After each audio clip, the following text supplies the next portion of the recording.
blending masculine and feminine energy. Isn't that an interesting thing, right? We want that blend within ourselves.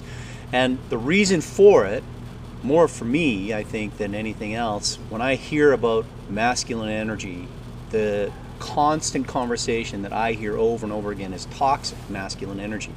There's a lot of fear out there for the masculine that is aggressive and mean and will get out there and fight and create chaos and go after things that don't need to be chased down or forced. You know, we do things like that in the masculine in a space of trauma that is really toxic, but it comes from trauma. It is not a space that is real. The profound and powerful resonance of masculine energy that can really, really help us thrive only happens when it's combined with feminine. And the opposite is true as well. Since I'm not a girl, I'm not going to talk about the feminine energy, but what I want to tell you is that masculine energy, when anchored with a nice blend of feminine, turns you into a protector. It makes you safe.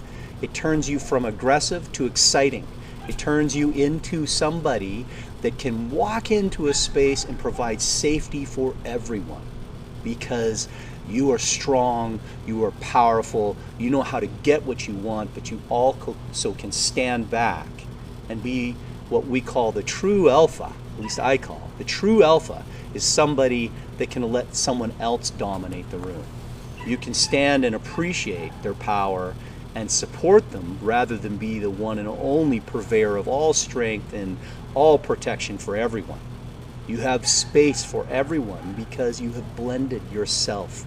And the interesting thing with masculine and feminine is we define things in those terms often. There are languages that have masculine and feminine within the identifiers of every word that we use.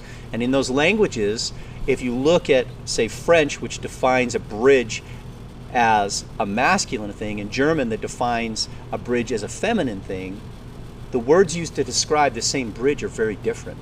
And yet, because we see them through the lens of masculine and feminine, we describe them differently, but they are the same essentially.